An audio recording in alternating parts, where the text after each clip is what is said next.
नमस्ते प्यारे बच्चों, आप सभी का हमारे ऑनलाइन यूट्यूब चैनल पर हार्दिक स्वागत है।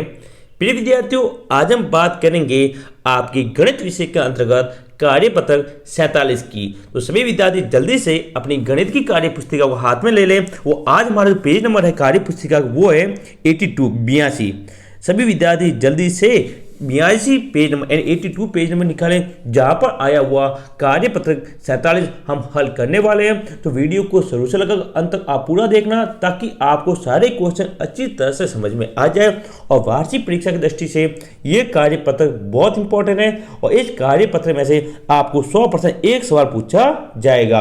यदि आप हमारे यूट्यूब चैनल पर नए हैं, प्रिय विद्यार्थियों, ये चैनल आपका अपना है, तो अभी से जल्दी इस चैनल को सब्सक्राइब करें और बेल आइकन को जरूर दबाएं, ताकि सारे कार्यपत्र और आपकी वार्षिक परीक्षा के सारे मॉडल पेपर और इंपॉर्टेंट क्वेश्चन आपको मिल सके। देखिए कार्यपत्र 47 पेज नंबर 82। देखिए प्यारे बच्चों, कार्यपत्र 47 आप सभी के सामने है, जिसके अंतर्गत 25 क्षेत्रफल और आयतन की बात करेंगे। आज हम शंकु का वर्ग पृष्ठीय क्षेत्रफल, संपूर्ण पृष्ठीय क्षेत्रफल और आयतन, इन तीनों को देखने वाले हैं। पहले आप कुछ चीजें समझे और इसके एक जो सूत्र है वो देखिए। तो पहले देखो, ये शंकु का चित्र बना हुआ है। यहाँ पे जो सीधी होती है ये होती है शंकु की ऊंचाई, इसे h बोलते हैं। और जो तिरछी होती है इसको बोला जाता है तिर्यक ऊंचाई। क्या बोलेंगे विद्यार्थियों? तिर्यक ऊंचाई बोला जाता है। इसको L से लिखते हैं। किससे लिखते हैं? L से लिखा जाता है, ध्यान रखिएगा। और केंद्र से परिवर्तित होती ये होती त्रिज्या। क्या होगी? त्रिज्या। इसको R से लिखते हैं। अब तीनों में संबंध किस किस में? देखो, तिर्यक ऊंचाई, केवल ऊंचाई और त्रिज्या। देखो, ये तिर्यक ऊंचाई है, ये आपकी ऊंचाई है केवल, और ये त्रिज्या। तीनों में संबंध होता है L स्क्वायर बराबर R square plus H square. ठीक है, ये याद रखिएगा। नेक्स्ट, शंकु का वर्ग पृष्ठीय क्षेत्रफल कितना होता है? पाई आर एल। क्या होगा? पाई आर एल। पाई किया यहाँ पर त्रिज्या, एल किया यहाँ पर तिर्यक ऊंचाई। क्या होगी विद्यार्थियों? तिर्यक ऊंचाई होगी। नेक्स्ट, शंकु का संपूर्ण पृष्ठीय क्षेत्रफल। ठीक है, ये सूत्र है पाई आर कोष्टक एल प्लस आर।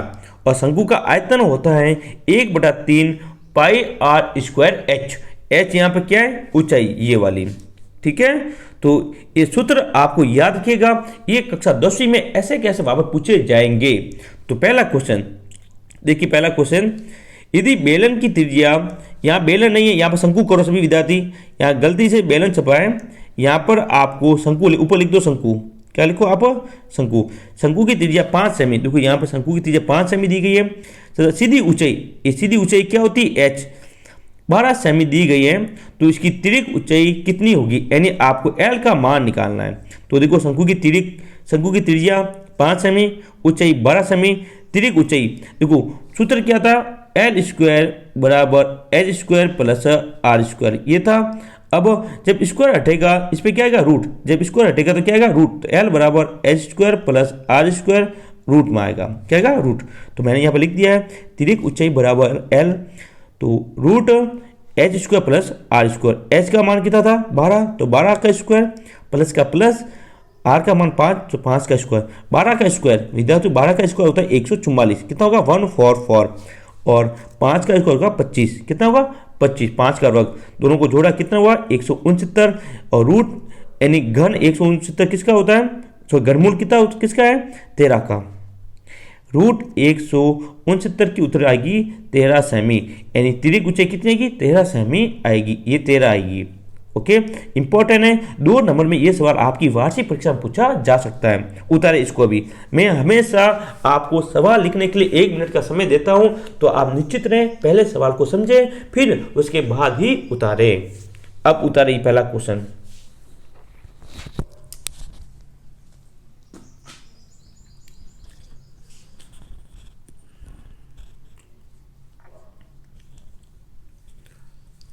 जल्दी से उतारे पहला क्वेश्चन, फिर हम बात करेंगे अपने दूसरे क्वेश्चन की।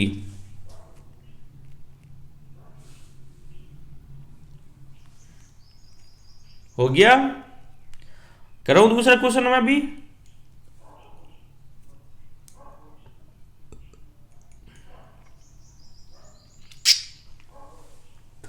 देखिए दूसरा क्वेश्चन देखिए अभी। हाँ, एक शंकु के आकार की टोपी बनानी, क्या बनानी विद्यार्थी, टोपी, जिसकी त्रिज्या कितनी 4 सेमी और अतिरिक्त ऊंचाई 7 सेमी हो, तो इसके लिए कितने कपड़े, कितने पेपर की आवश्यकता होगी। आवश्यकता होती है, इसका मतलब क्या निकालना है, क्षेत्रफल, क्या निकालना है, क्षेत्रफल। तो त्रिज्या 4 सेमी, अतिरिक्त ऊंचाई एल है 7 सेमी, शंकु का संपूर्ण पृष्ठीय क्षेत्रफल, सूत्र क्या है, पाई आर एल। क्या विद्यार्थियों, एक मिनट, ये वक्र पृष्ठ क्षेत्रफल है, यहाँ पे वक्र पृष्ठ क्षेत्रफल आएगा, मैंने संपूर्ण लिख दिया। हाँ, शंकु का वृत्त पृष्ठीय क्षेत्रफल, क्या लिखना है, शंकु का वृत्त पृष्ठीय क्षेत्रफल, सूत्र क्या है, पाई आर एल। पाई का मान कितना है 22/7 गुणा आर का मान कितना है 4 एरा, तो मैं 4 लिखा, और त्रिज्या ऊंचाई 7, 7 से 7 कट गए, 22 का गुणा किससे किया मैंने, 4 से, कितना आया 88, यानी 88 सेमी।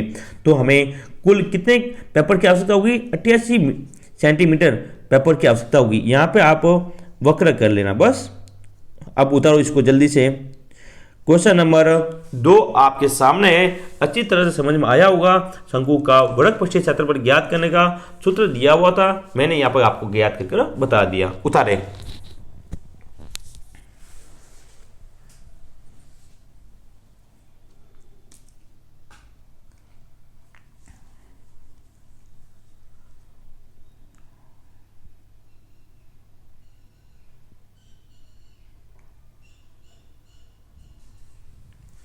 हो गया।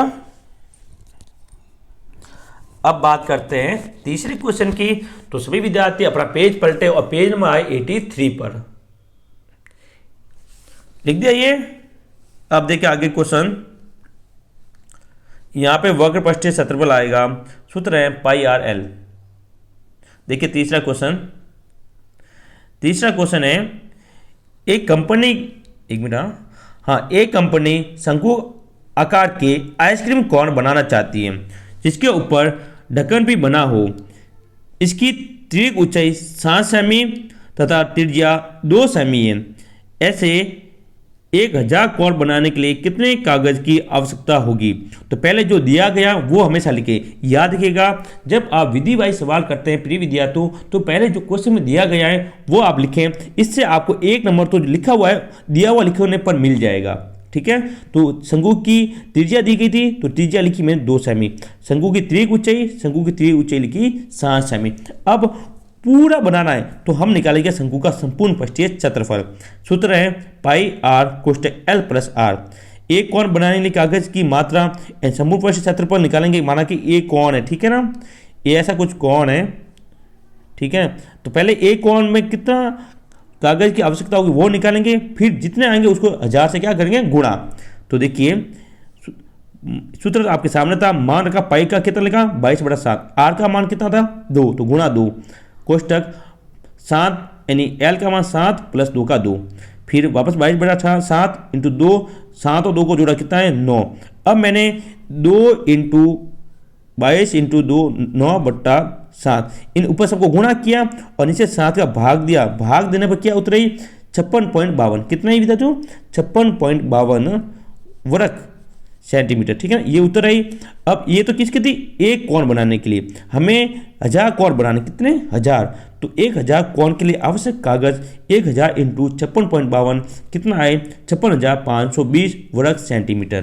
ठीक है, इस प्रकार से इसको हल किया।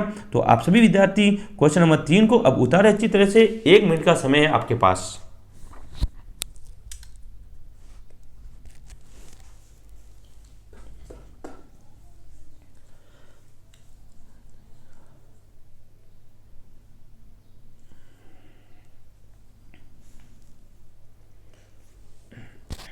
हम बात कर रहे हैं आपके गणित विषय के कार्यपत्र 47 की। इससे पहले 46 नंबर कार्यपत्र मैंने करवा दिया, 48 करवा दिया, 49, 50 सभी कार्यपत्र मैंने करवा दिए। यदि आपने नहीं देखे तो अभी हमारे YouTube चैनल पर जाकर आप सभी जो कार्यपत्र हैं वो जरूर देखिएगा। और यदि वीडियो अच्छा लगे वीडियो को लाइक करें, शेयर करें और आपके अपने YouTube चैनल को सब्सक्राइब जरूर करें। ठीक है प्रिय विद्यार्थियों, मैंने आपके लिए व्हाट्सएप ग्रुप बनाया है, उसका लिंक नीचे दिया गया है। तो सभी विद्यार्थी वीडियो खत्म होने के बाद हमारे व्हाट्सएप ग्रुप को जरूर ज्वाइन कीजिएगा। हो गया। अब हम बात करते हैं अपने अगले क्वेश्चन की। देखिए क्वेश्चन नंबर 4, यहाँ पर आपको दो चित्र वो बने हुए मिल रहे होंगे। देखो दो चित्र दिए हुए हैं, दिए गए माप के आधार पर बताइए कौन से बर्तन में अधिक द्रव भर सकते हैं। प्रिय विद्यार्थी, मैंने कहानी पर 46 में बताया था आपको, जहां पर द्रव भरे जाने की बात आएगी वहां पर आयतन ज्ञात करना। क्या ज्ञात करना है आपको? आयतन। एक तो शंकु है, एक आपका बेलन, दोनों की त्रिज्या दी गई है। देखो ये त्रिज्या दी गई है और ये ऊंचाई दी गई है, यहाँ भी त्रिज्या दी गई है और ऊंचाई दी गई है। तो दोनों का क्या निकालना, आपको आयतन निकालें, और जिसका आयतन अधिक आएगा उसमें अधिक द्रव भरा जाएगा। तो यहाँ पे मैंने आयतन निकाल दिया। आप देख सकते हो यहाँ पे शंकु का निकाला। शंकु का आयतन का सूत्र क्या होता है? 1/3 पाई आर स्क्वायर एच। तो 1/3 का 1/3, पाई का मान 22/7, आर स्क्वायर यानी आर कितनी बार लिखा? 3, 2 बार, 3 × 3, और ऊंचाई है 5। 3 से 3 कट गए, पीछे क्या रहा? 22, 3 × 5, 3 × 5/7, इनको गुणा किया, ऊपर कितना है? 330/7, 7 का भाग दिया, कितना आया? 47.14 सेंटीमीटर घन सेमी। ठीक है ना, कितना आया? 47.14। ये तो आया अपने शंकु का आयतन। फिर मैंने निकाला यहाँ पर बेलन का आयतन। किसका निकाला? बेलन का आयतन। आप देख सकते हैं यहाँ पर सूत्र है पाई आर स्क्वायर एच। पाई का मान 22/7, आर कितनी है? 3, तो 3 × 3, और ऊंचाई भी कितनी है? 3, तो 3। ठीक है, फिर इन तीनों को गुणा किया और 22 से गुणा किया, भाग दिया 7 का, कितना आया? 84.85 यानी 84.85। दोनों की तुलना करने पर हमें जो शंकु है और जो अपना बेलन है, दोनों में से आयतन किसका अधिक है? बेलन का आयतन अधिक है, अतः बेलन में अधिक द्रव भरा जाएगा। तो आप समझ गए होंगे कि जब ऐसा सवाल आए तो दोनों का आपको हमेशा आयतन निकालना पड़ेगा। तो जल्दी से क्वेश्चन नंबर 4 उतारें। ठीक है, यहाँ बर्तन का बेलन का आयतन अधिक है तो बेलन का बर्तन में अधिक द्रव भरा जाएगा। उतारे अब।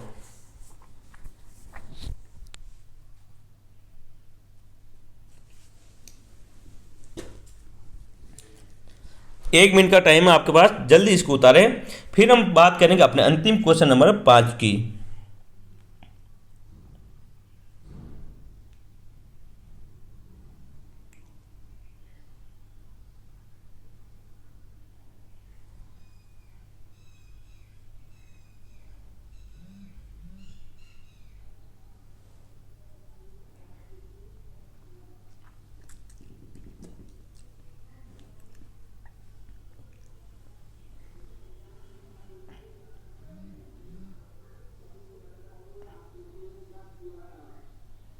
हो गया, आगे चला भी। क्वेश्चन नंबर 4 यहां पर होता है समाप्त। अब हम बात करते हैं अपने अंतिम क्वेश्चन की। देखिए क्वेश्चन नंबर 5, देखिए पेज नंबर 84 पर आया हुआ। यहां पर आपको ध्यान में रखना है कि समान त्रिज्या व समान ऊंचाई वाले, देखो समान त्रिज्या है और ऊंचाई समान है वाले बेलन तथा शंकु के आयतनों का अनुपात बताइए, यानी अनुपात ज्ञात करना है। और इंपॉर्टेंट क्वेश्चन है, कक्षा 10वीं में आपको ऐसे सवाल पक्के देखने को मिलेंगे। अब देखो जो पूछा है वो लिखो। एक तो शंकु, एक बेलन, दोनों है। तो बेलन का आयतन का सूत्र है पाई आर स्क्वायर एच, और शंकु का है 1/3 पाई आर स्क्वायर एच। ठीक है, अब आयतनों का अनुपात, तो बेलन का आयतन बटा शंकु का आयतन। बेलन का आयतन कितना होता है? पाई आर स्क्वायर एच, और शंकु का 1/3 पाई आर स्क्वायर एच। पाई से पाई कटा, आर स्क्वायर से आर स्क्वायर, एच से एच कटा। फिर ऊपर यहाँ पे क्या रहा? ऊपर 1, नीचे क्या रहा? 1/3। क्या रहा? 1/3। तो ये 3 कहाँ जाएंगे? ऊपर। तो कितना आया? 3/1। तो अनुपात क्या आया? 3:1। क्या आएगा विद्यार्थियों? 3:1 का यहाँ पर आएगा, यानी बेलन का 3 भाग और शंकु का 1 भाग। तो उतारे अभी।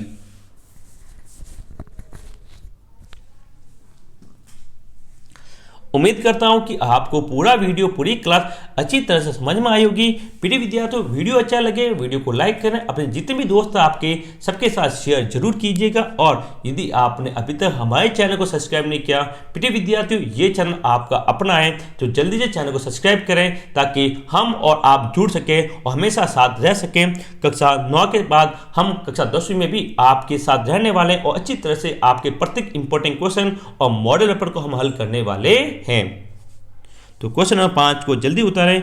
एक बात और, मैंने आपके लिए व्हाट्सएप ग्रुप बनाया है, उसका लिंक नीचे दिया गया है। तो सभी विद्यार्थी अभी हमारे व्हाट्सएप ग्रुप को जरूर ज्वाइन कीजिएगा।